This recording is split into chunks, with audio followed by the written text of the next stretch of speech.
بسم الله الرحمن الرحيم. الحمد لله رب العالمين والعاقبة للمتقين، والصلاة والسلام على أشرف الأنبياء والمرسلين سيدنا محمد وعلى آله وصحبه أجمعين. سروران گرامی، بینندگان عزیز و محترم، السلام علیکم و رحمت الله و برکاته. بحثمان در نشست گذشته در مورد مسائل مرتبط به گواهی در دین مبین اسلام و در نشست گذشته به دو آیه از آیات کریمه قرآن کریم اشاره داشتیم بر اینکه الله ذوالجلال گواهی میدهد در مورد نزول قرآن کریم بر پیامبر بزرگوار اسلام و الله ذوالجلال گواهی میده در مورد وحدانیت خودش. چرا که زمانی که پیامبر علیه السلام به رسالت اسلام مبعوث شدند، مشرکین قریش وارد جدل شدند و بعثت رسول الله علیه السلام و اینکه این شخص به نام محمد علیه السلام حال که به عنوان پیامبر خودش معرفی میکند اون را نپذیرفتند، وارد جدل شدند، وارد گفتگو شدند و در نهایت این بحث و جدلشان از روی کبر و عناد به انکار رسالت رسول الله علیه السلام منتهی شد. مشرکین قریش و به ویژه و علی الخصوص در ابتدای صدر اسلام رسالت اسلام به طور کلی منکر شدند و حتی نزول قرآن کریم بر پیامبر علیه السلام منکر می شدند، هرچند که اینها فیما بین خودشان زمانی که جلساتی داشتند و یا اینکه یک شخصی بین خودش و وجدان خودش، قلب خودش زمانی که بشیند تفکر می کند قانع می شود که بله محال است که یک شخصی اون هم بی سواد باشد بیاید و چنین کلماتی بگوید، چنین جملات بسیار شیوا، متین، با معنا، روشن و بیاید ارائه دهد. اینجاست که بیشتر مشرکین قریش اذعان داشتند که بله این قرآن یک معجزه است و از طرف یک کسی نازل شده که نمیتواند شخصی باشد. اما اینجاست که در واقع از روی عناد و از روی تعصب به عقاید آبا و اجدادشان این قضیه را برای اونها قابل بلعیدن نیست. نهایتاً فقط و فقط از روی تعصبات قومی و تعصبات به آداب و رسوم خودشان و تعصب به اون خرافات و شرکیات خودشان که به عنوان یک آیینی برای اونها مبدل شده است. این خرافات و این بدعت‌ها و این شرکیات و این در واقع بی‌عدالتی‌ها و این پرستش خدایان متعدد به عنوان یک آیینی برای اونها در آمده است. از این بابت موروث آبا و اجداد خودشان بوده است. بسیار سخت و دشوار است که الان بیایند و اون را ترک و رها کنند. اما به فضل الله واحد عزوجل و با دعوت پیامبر علیه السلام و با ارائه آیات کریمه قرآن کریم کم کم همین مشرکین قریش یکی پس از دیگری تسلیم حق می شدند و اندک شماری که در نهایت با همان شرکیات خودشان از این دنیا رفتند، وگرنه افراد زیادی که در ابتدا تا چندین سال با پیامبر علیه السلام دشمنی داشتند اما در نهایت به توحید، به نور اسلام مشرف شدند. به عنوان مثال ابو سفیان یکی از سران قریشی بود که دشمنی عجیبی داشتن با پیامبر علیه السلام. اما در نهایت پس از چندین سال حق برای او روشن شد و در فتح مکه ایمان آوردند. پس اینجاست که با نزول این آیات کریمه قرآن کریم الله ذوالجلال تأکیدش این بوده است که من گواهی میدهم که من همین شخصی که الان در میان شماست به نام محمد که شما را راهنمایی و ارشاد میکند، من به سمت و سوی شما اون را فرستادم و این را گواهی میدهم و همچنین این کتابی که در دست اوست، همین کتاب توسط من هم بر او نازل شده است. اینجاست که در واقع الله ذوالجلال این آیات کریمه قرآن کریم نازل فرمودند و اونها را مورد خطاب قرار داد تا اینکه قانع شوند. آیاتی که در نشست گذشته به اون اشاره داشتیم این است که یکی از این آیات کریمه قرآن کریم الله ذوالجلال میفرمایند که لكن الله يشهد بما انزل اليك انزله بعلمه والملائكه يشهدون وكفى بالله شهيدا. در اینجا الله باری تعالی تأکید میکند که لكن الله يشهد بما انزل اليك انزله بعلمه، این الله هست که گواهی میدهد که این کتاب بر تو، این کتابی که بر تو نازل شده، این قرآن کریم الله بر تو نازل نموده. این گواهی الله ذوالجلال میباشد و همچنین بعد میفرمایند که به حتی فرشتگان این گواهی دارند. چرا که این قرآن کریم به واسطه فرشته وحی، به واسطه جبرائیل نازل شد. یعنی این قرآن کریم با یک واسطه به نام فرشته وحی بر پیامبر علیه السلام نازل شده است و همین قرآن کریم به همان گونه که بین پیامبر و الله ذوالجلال یک واسطه‌ای بوده در دریافت این وحی و در رساندن این پیغام الهی، باز هم همین قرآن کریم اگر توجه داشته باشیم به وسیله افرادی هم به نسل‌های بعدی رسیده است و اون نسل صحابه رضی الله عنهم می باشند. یعنی به همان گونه که فرشته وحی یک واسطه‌ای بوده بین الله ذوالجلال و پیغمبرش در رساندن این پیغام وحی، صحابه کرام رضی الله عنهم یک واسطه‌ای هستند و بودند بین پیامبر علیه السلام و بین نسل‌های بعدی. همین صحابه رضی الله عنهم که قرآن کریم را به صورت تازه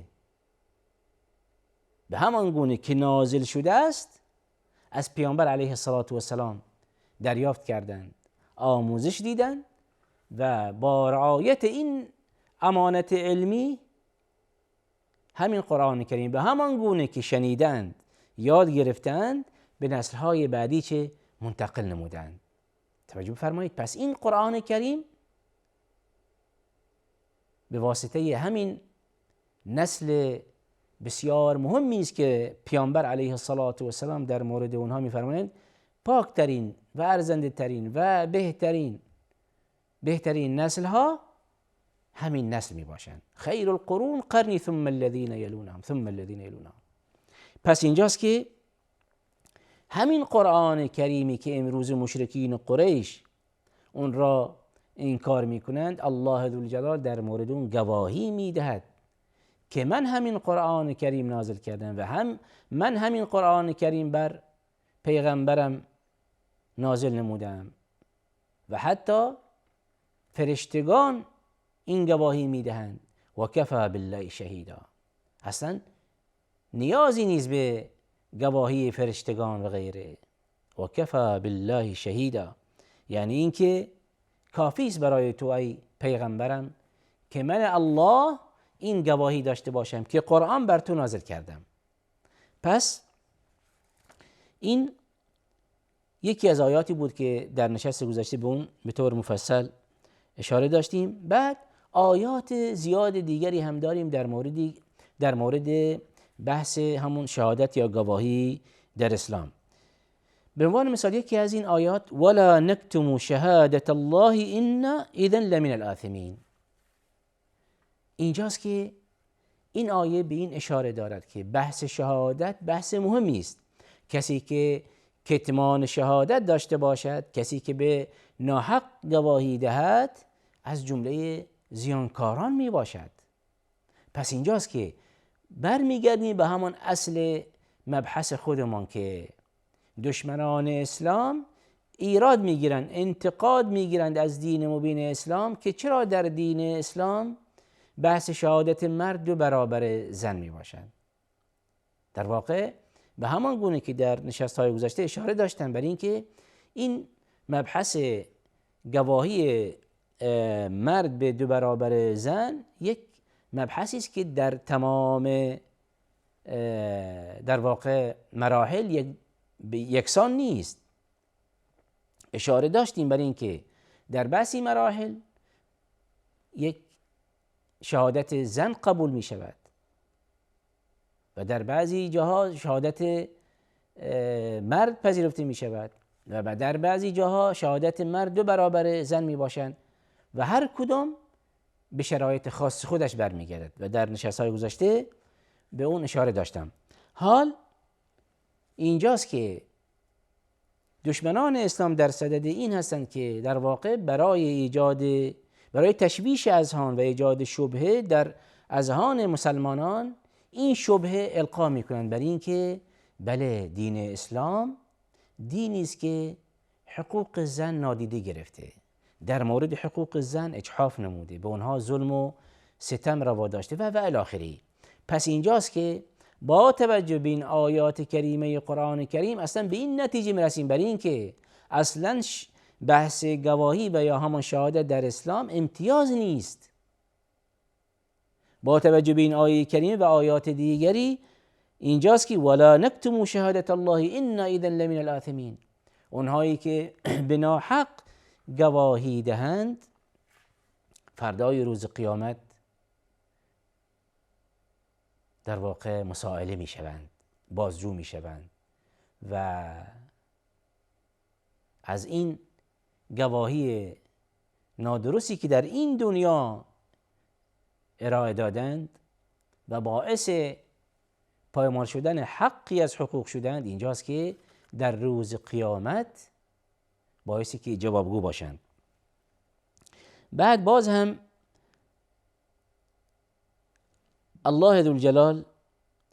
در یکی دیگر از آیات چنین می‌فرمایند که و اشهدوا اذا تبایعتم ولا یضار کاتب ولا شهید. باز هم بحث شهادت در اینجا پیش میاد بر این که الله ذوالجلال در مورد گواهی بندگان خودش راهنمایی و ارشاد فرموده، چنان که معامله‌ای بین دو طرف شد، چنان که بین 2 مسلمانی داد و ستدی شد، اینجاست که مستحب است که بین شما در مورد این معامله گواه باشد تا اینکه در نهایت این در مورد این معامله‌ای که بینتان اتفاق افتاده در نهایت ممکن است چنان که گواهی نباشد، ممکن است اینجاست که در نهایت به نزاع و شقاق و اختلاف و درگیری ختم بشه. اما زمانی که در مورد یک معامله گواهی باشد، اینجاست که در صورت وجود خلاف به اون گواه چه برمیگردن. پس اینجاست که بحث شهادت در قرآن کریم به طور مفصل در آیات کریمه قرآن کریم عنوان شده. حال ضمن این آیات کریمه قرآن کریم بحث شهادت به گونه دیگر هم در قرآن کریم مطرح شده است. در آیاتی داریم که الله ذوالجلال در مورد خودش گواهی میدهد، الله ذوالجلال در مورد قرآن کریم گواهی میدهد در مورد فرشتگان، در مورد پیامبران، در مورد پیغمبرش رسول الله علیه الصلاة و السلام و در مورد مؤمنان و همچنین الله ذوالجلال در قرآن کریم ضمن این که به نفع مؤمنین و به نفع قرآن کریم و به نفع پیامبران و فرشتگان در اونجا گواهی میدهد و از اونها تمجید میکند، اینجاست که باز هم گواهی میدهند بر علیه کفار، بر علیه منافقین و بر علیه شیاطین. در مورد اینها گواهی میدهد که بله در نهایت اینها زیانکارند. پس در مورد هر کدام از این مسائلی که الله ذوالجلال در قرآن کریم در مورد اونها آیاتی در مورد گواهی نازل فرموده، اشاراتی هم داشته باشید. شهادت الله ذوالجلال برای خود ذات باری تعالی، بر این که الله ذوالجلال گواهی میدهد، شهادت میدهد و به بندگانش چنین میفرمایند که من الله که شما را آفریده است و از نیستی و عدم به وجود آورده است، من یکتا هستم، من اله حق هستم، من کسی هستم که تنها مرا پرستش کنید و از پرستش آلهه دیگری، خدایان دیگری پرهیز کنید. شهید الله، توجه فرمایید این آیه در سوره آل عمران، آیه 18 آل عمران چنین میفرمایند که شهید الله انه لا اله الا هو، شهید الله انه لا اله الا هو والملائكة وأولو العلم قائما بالقسط لا اله الا هو العزیز الحکیم. شهید الله انه لا اله الا هو، گواهی میدهد الله ذوالجلال که نیست معبودی به حق جز باری تعالی. شهید الله انه لا اله الا هو والملائکة، و همچنین فرشتگان گواهی میدهند، و اول العلم، و اهل دانش و علم همچنین گواهی میدهند، و اول العلم قائما بالقسط لا اله الا هو العزیز الحکیم، نیست معبودی به حق جز الله ذوالجلال. در این آیه کریمه الله واحد عز وجل در مورد ذات خودش، در مورد ذات باری تعالی گواهی میدهد که این اللهی که لایق پرستش می باشد، این من الله هستم و هیچ معبودی جز من و هیچ معبودی به حق جز من نمی باشد. و آخر دعوانا ان الحمد لله رب العالمین.